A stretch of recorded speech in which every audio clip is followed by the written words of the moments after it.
আসসালামু আলাইকুম ওয়া রাহমাতুল্লাহি ওয়া বারাকাতুহু।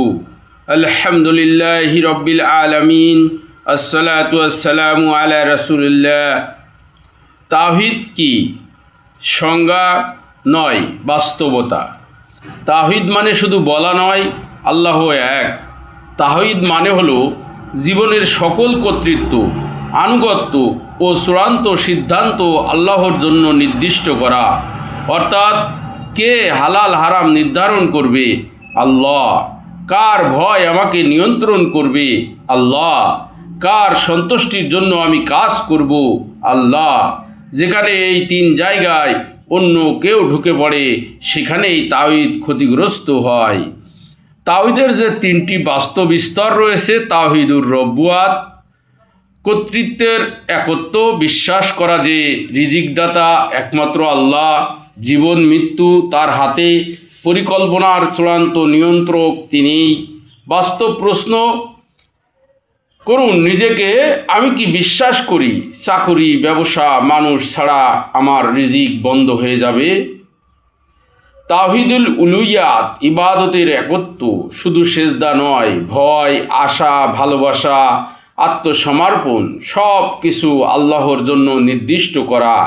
বাস্তব প্রশ্ন করুন, আমি কি মানুষের অপছন্দকে আল্লাহর অসন্তুষ্টির চেয়ে বেশি ভয় করি?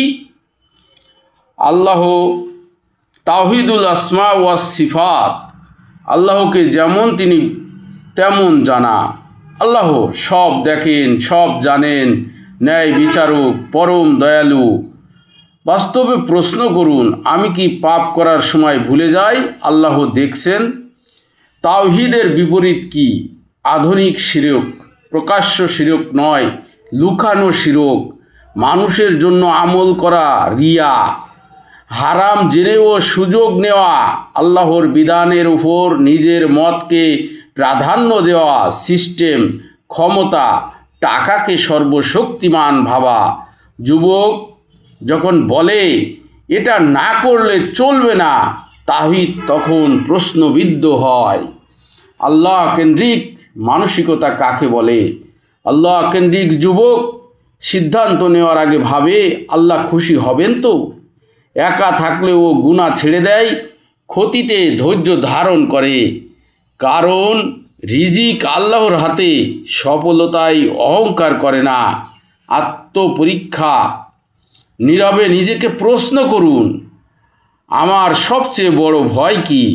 আমি কার জন্য সবচেয়ে বেশি অভিনয় করি? হারাম সুযোগ এলে আমি কি করি? যেখানে আল্লাহ নেই সেখানে তাওহীদের ঘাটতি। সপ্তাহব্যাপী প্র্যাকটিস।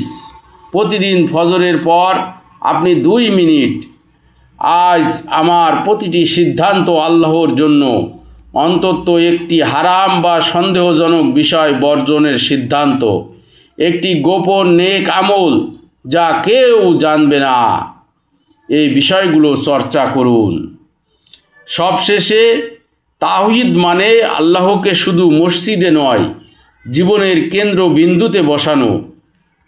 হে যুবক, যে যুবক তাওহীদ বোঝে সে কাউকে ভয় পায় না, সে কাউকে পূজা করে না, সে শুধু আল্লাহর গোলাম।